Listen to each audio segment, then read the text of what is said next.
My name is Mitsuhiro Yuasa. I'm from Reals Capital Works. I'm a director and a portfolio manager.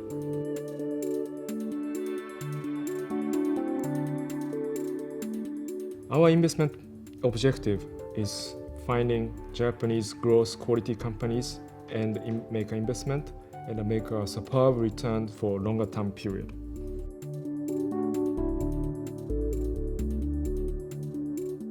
Ownership is the most important factor to pick the companies because the ownership means that you have full responsibility to look after your business and your employees and your stakeholders.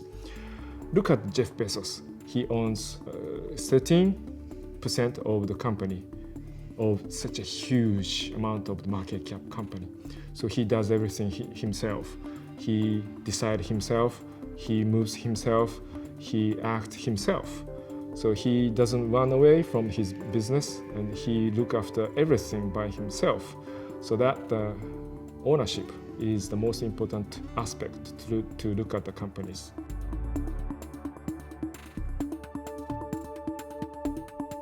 The most I liked the company right now is outsourcing. Outsourcing is providing labors to manufacturing companies and non-manufacturing companies. As I mentioned, labor force is the most precious resource at this moment in Japan, and the company is expanding their businesses by increase their M&A activities globally, so that the company should improve their productivity themselves, and also that they are supporting the companies which want to improve their productivities by using labor force.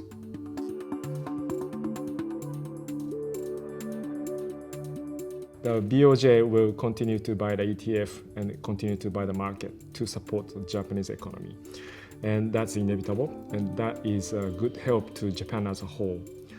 However, they wouldn't stop until the Japanese CPI reaches over 2%. But if that's the case, the Japanese economy should grow further. Inflation should change everything. Inflation reduces the government debt and also the Japanese market as well.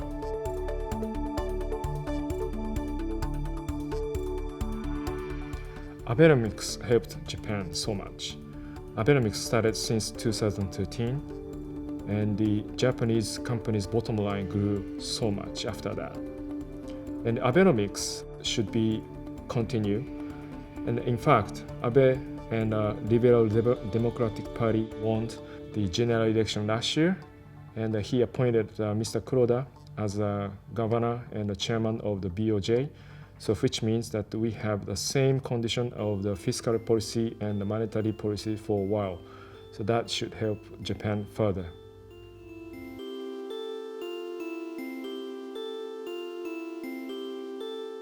Japanese manufacturing sector's profitability is improving so much, which means they have been improving their productivity, whilst the service sector didn't. So that we should expect further improvement of their productivity in service sectors in many ways. We may use the robots, we may use the AIs, so that we should find more opportunities in service sectors in Japan.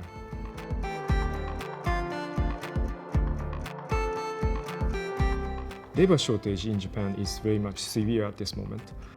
In order to improve our productivities, we need to increase our labor force. However, we don't have any excess labors anymore. Unemployment ratio is now 2.5% in Japan, and also that the job offer to applicant ratio reaches 1.59 already in April. And ladies working participation ratio is exceeded 67% already, which is exceeded US market.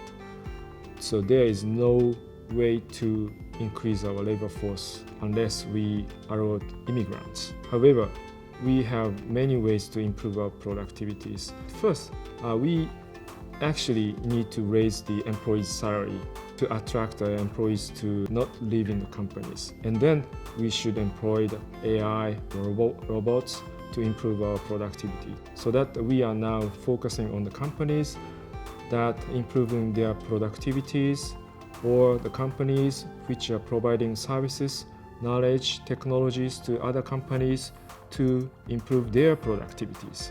So there are so many chances in Japan.